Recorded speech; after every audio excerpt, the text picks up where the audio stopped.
He doesn't even know what it means. I didn't even hear what you said. I said I wouldn't kill you. I wouldn't even kill Wednesday left. She was here and then she left. Anyway, welcome to another edition of stupid, low IQ, clown-faced, dumb people talking about nothing, wasting time.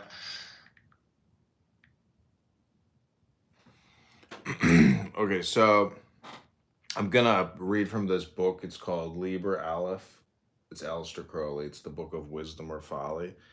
It's a pretty expensive book, and it's supposedly the best. And it's Why did it hurt leave? Yeah, I don't know.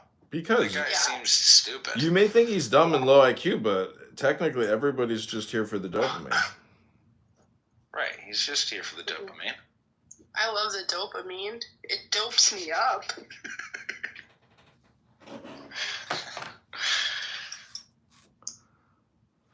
Alright, you gonna read some shit? I have to go to the gym on my calendar, so now I have to go. Yeah, I'm gonna read this. You know, there's something else I found on YouTube, which is pretty cool, is if you're live streaming, there's a little like Hollywood action icon, and if you click that, it clips the past 5 minutes of your video.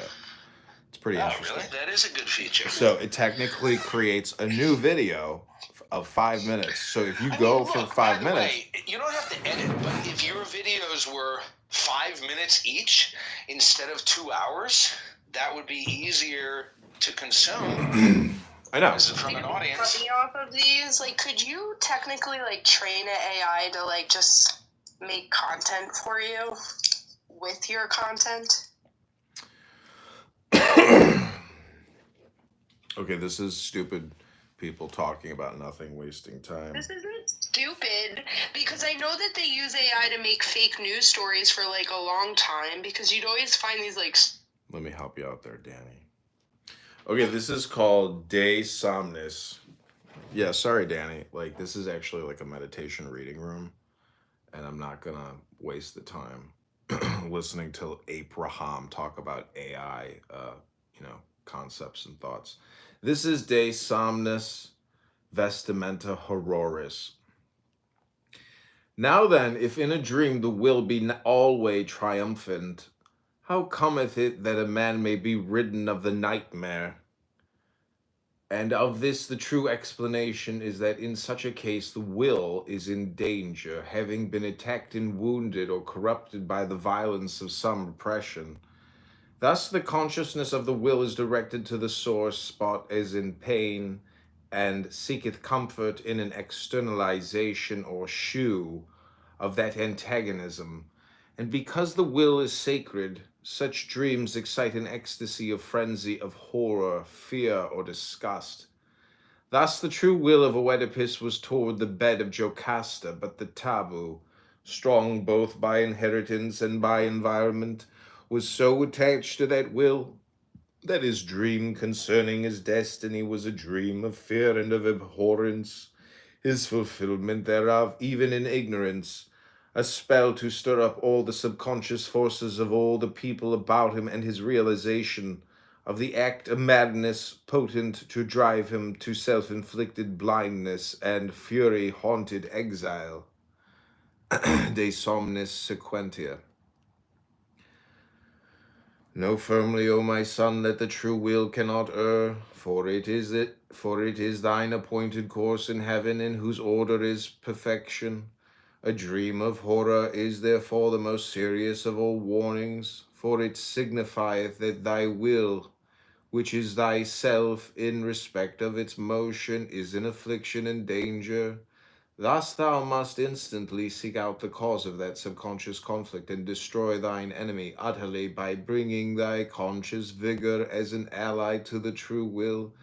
If then there be a traitor in that consciousness, how much the more is it necessary for thee to arise and extirpate him before he wholly infect thee with the divided purpose, which is the first breach in that fortress of the soul, whose fall should bring it to the shapeless ruin whose name is Choronzon.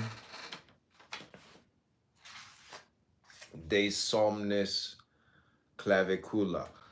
The dream delightful is then a pageant of the fulfillment of the true will, and the nightmare a symbolic battle between it and its assailants in thyself. But there can be only one true will, even as there can be only one proper motion in any body, no matter of how many forces that motion be the resultant. Seek therefore this will, and conjoin with it thy conscious self, for this is that which is written, thou hast no right but to do thy will. Do that, and no other shall say nay. Thou seest, O my son, that all conscious opposition to thy will, whether in ignorance or by obstinacy, or through fear of others, may in the end endanger even thy true self, and bring thy star into disaster. And this is the true key to dreams. See that thou be diligent in its use, and unlock therewith the secret chambers of thine heart. Okay, so I'm clipping this all for like 5 minutes. Then I'm just going to go on and then hit the 5-minute button again. De via per empyreum, concerning thy traveling in the body of light, or astral journeys and visions so called, do thou lay this wisdom to thine heart.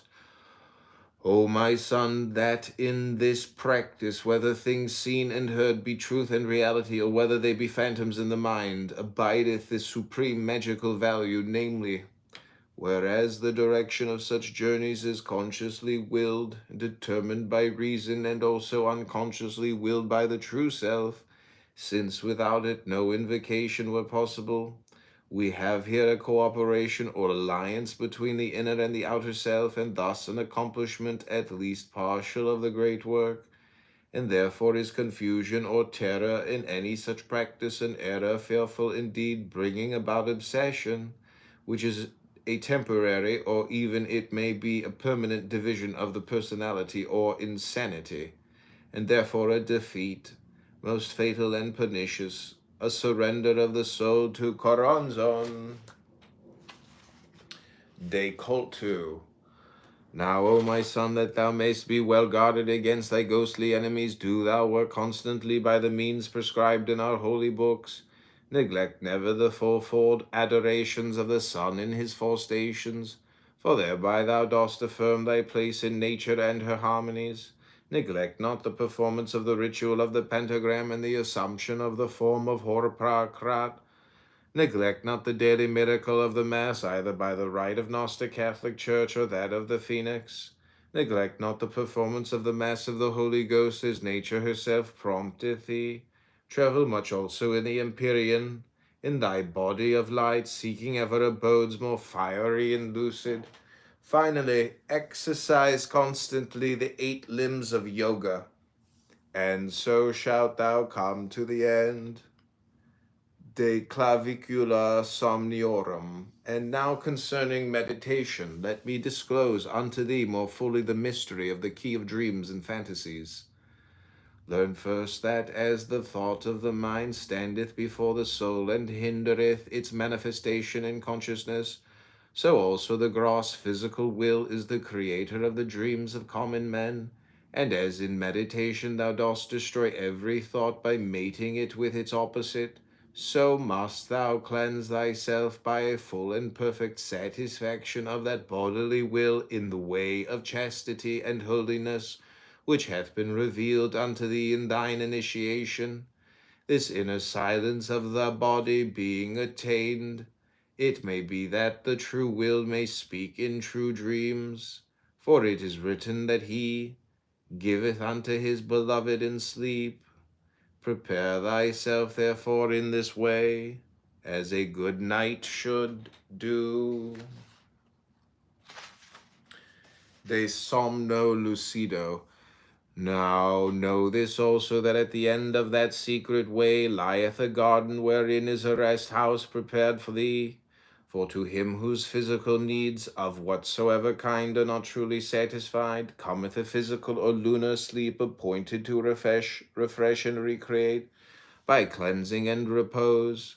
But on him that is bodily pure the Lord bestoweth a solar or lucid sleep, wherein move images of pure light fashioned by the true will, and this is called by the Kabbalists the sleep of Shiloam, the sleep of Shiloh.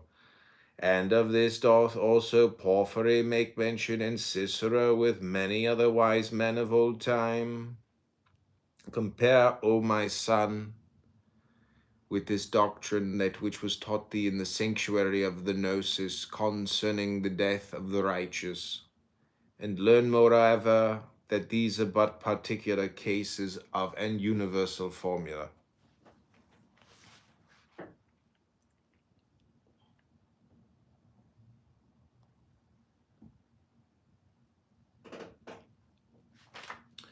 De Venenis. My son, if thou fast while, there shall come unto thee a second state of physiological being, in which is a delight passive and equable, without will, a contentment of weakness, with a feeling of lightness and of purity. And this is because the blood hath absorbed in its need of nutriment all foreign elements. Such also is the case with the mind, which hath not fed itself on thought. Consider the placid and ruminant existence of such persons as read little, are removed from worldly struggle by some sufficient property of small and unexciting value, stably invested, and by age and environment are free from passion. They live according to their own nature without desire, and they oppose no resistance to the operations of time. Such are called happy, and in the way of vegetable life it is so, for they are free of any poison.